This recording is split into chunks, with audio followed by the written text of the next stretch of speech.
Mga kaibigan, ina ni Olympic gold medalist, Carlos Yulo, bakit nga ba galit kay Yulo? Sa isang interview ibinunyag sa unang pagkakataon ni Angelica Yulo, ina ni Carlos Yulo, ang dahilan ng kanilang pag-aaway. Ito ang naging pagsalaysay ng nanay ni Yulo. Ang naging mitya lang naman talaga ever since is yung babae talaga. Lalo lang lumaki. Nagkaroon kasi ng training camp si Kaloy. Ang sabi sa akin ng coach niya, "Tita, alam mo na ba ang nangyari?"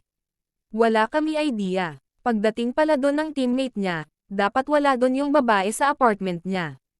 Dapat bahay lang siya ng mga atleta so dapat ang mga outsiders, ang mga walang kinalaman sa training, wala doon. Tinanggap ni Kaloy yung dalawang bata, sa tingin nyo ba patutulugan ko yung anak kong 15 years old sa studio-type apartment kasama siya at yung babae?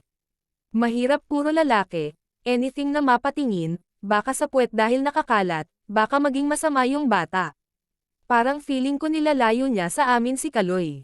Oo, alam ko gusto niya makasama si Kaloy, gusto rin siya makasama ni Kaloy. Pero syempre kasi pamilya kami, matagal din namin siyang di nakasama dahil sa pandemic. Basta ang alam ko, wala kaming ninakaw, ginalaw na pera niya. Siguro meron portion na hindi man lang aaray ang bulsa niya kasi ininvest naman namin sa bahay para makita naman niya na parang pwede niyang masabi na may remembrance ako sa pera ko. Ito ang revelasyon ng nanay ni Yulo.